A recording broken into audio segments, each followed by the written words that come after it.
महानदी रे आउ बढ़ीबनी पानी टळुछि बड़ बन्या आशंका तेबे तळमुंडरे जलबंदी स्थिति देखाजिब। जलसंपद विभाग सर्वोच्च जंत्रीक सूचना 2 दिन तले थिला सर्वाधिक बन्या आउ पानी बढ़िबार आशंका नाही। हीराकुद रे 625 फुट पानी अछि। उपरमुंडरू पानी कमिछि।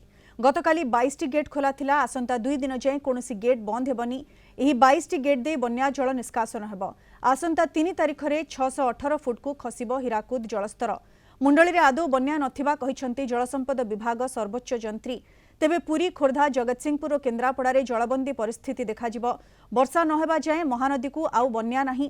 हीराकुद जलभंडार को 3 दिन भितर एसओपी अनुसार खाली कराजिब।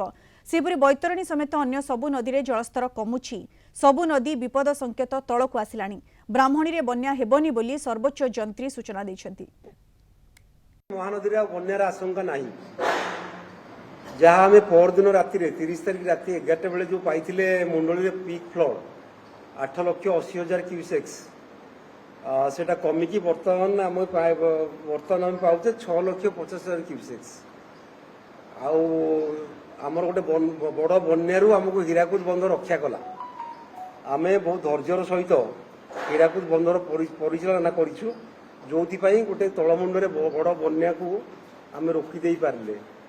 तेणु से बहुत गुरुत्वपूर्ण अचिवमेंट आम डिपार्टमेंट हीराकुद एक्चुअली ए वर्ष गोटे बड़ बन्या आशंका टलीगला। वर्तमान आमर मुंडली तलकू आउ कौन बड़ बन्या हबार संभावना नहीं।